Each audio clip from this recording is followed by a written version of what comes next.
December 24th, 2002. It's Christmas Eve in Modesto, California. 27-year-old Laci Peterson is 8 months pregnant with a baby boy she and her husband plan to name Connor. That morning, Laci takes their golden retriever Mackenzie for a walk around the neighborhood. Or at least that's what was assumed, because by evening, Laci was missing. And just like that, a picture-perfect life unraveled into a national obsession. Scott Peterson, Laci's husband, was the last known person to see her alive. He said he'd gone fishing that day near the Berkeley Marina, about 90 miles away. When he returned home, Laci was gone. Their dog was found wandering the neighborhood with a muddy leash still attached. At first, Scott made public appeals.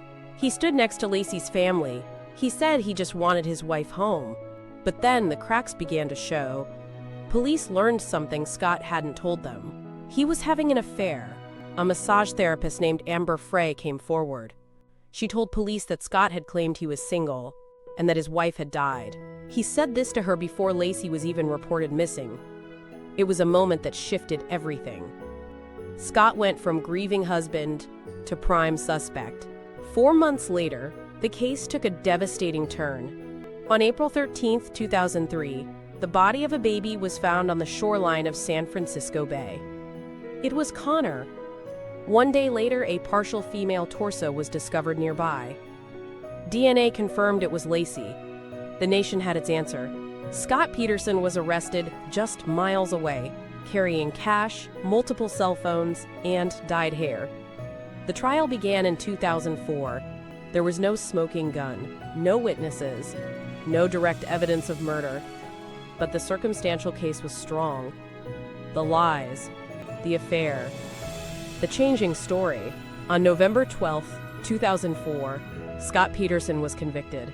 First-degree murder for Laci, second-degree murder for their unborn son. He was sentenced to death. But the case didn't end there. In 2020, Scott's death sentence was overturned due to jury selection issues. In 2021, it was changed to life in prison without parole. To this day, some believe Scott didn't get a fair trial. Others say the media coverage simply revealed who he really was. Whatever you believe, one thing is certain. A young mother never made it to Christmas morning. And a case that started with a missing person report still haunts the public more than 20 years later. If this story moved you, subscribe for more. We cover real cases from the past 30 years. Disappearances, unsolved crimes, and the moments that changed everything. Until next time, stay curious, stay careful.